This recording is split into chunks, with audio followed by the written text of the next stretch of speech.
যদি কেউ জগৎকে ভালোবাসে তবে সেই পিতাকেও ভালোবাসে। আমেন।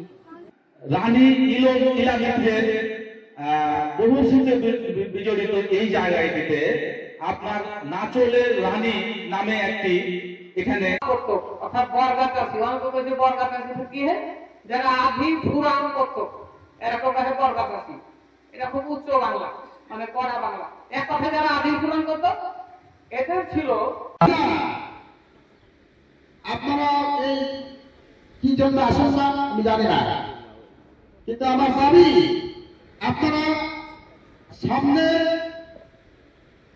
অগ্রসর হয়ে সারদের কাছে দাবি দাবা রাখবেন, সারদেরকে বলবেন যে রোড ঘাট মাঠ সব এগুলো আমাদেরকে একটু সুন্দর করে দেন। বলিশ পার্টির দায়িত্ব নিয়ে তিনি ছিলেন।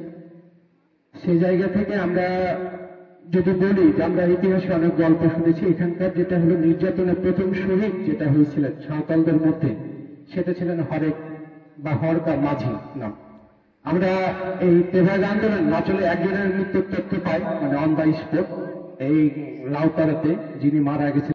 কাজ শুরু করেন, কাজগুলো অনেকগুলো বাস্তবায়ন হয়েছে, আরো কিছু পেন্ডিং অবস্থায় আছে এবং পেন্ডিং অবস্থার কাজগুলো শেষ হবে। আরো কিছু এখানে মানুষ যেহেতু শিক্ষার পাশে আছে, বিনোদনের প্রয়োজন আছে, মানুষ বিনোদনের জন্য আছে, সেহেতু মানুষ এখানে যেহেতু এটা স্মৃতি বিজড়িত জায়গা, তাহলে সেই জায়গাটাকে আরো একটু ফুটে তোলার জন্য আমি স্যারের কাছে অনুরোধ করবো। এবং এই রাস্তার 2 কিলো কাঁচা থাকার কারণে এখানে অনেক রাস্তা পাইনি। আমরা পঞ্চানন সরকারি প্রাথমিক বিদ্যালয়ের মাঠে আমরা এই অনুষ্ঠান করতাম।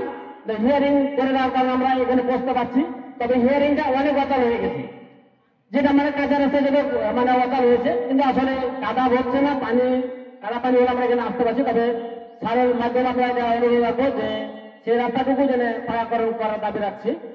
এবং এখানে আরো তৈরি হবে, তখন কিন্তু আমরা সহ আমাদের যে পরবর্তী প্রজন্ম আছে তারাও কিন্তু এই বিষয়গুলো জানবে। আজকে আপনি জানছেন, হয়তোবা ওই সময়ে যারা ছিল তারা কিন্তু এখন আর বেঁচে নাই, কিন্তু তাদের যে বই, তাদের যে লেখা, তাদের যে এই যে সিনেটোগ্রাফি বা তাদের যে ভিডিও, এইগুলো কিন্তু এখন আমরা পাচ্ছি। এটা কিন্তু আমাদের জন্য সৌভাগ্য, তাই না, যে আমরা তাদের মাধ্যমে জানতে পারছি। তো আমাদের এই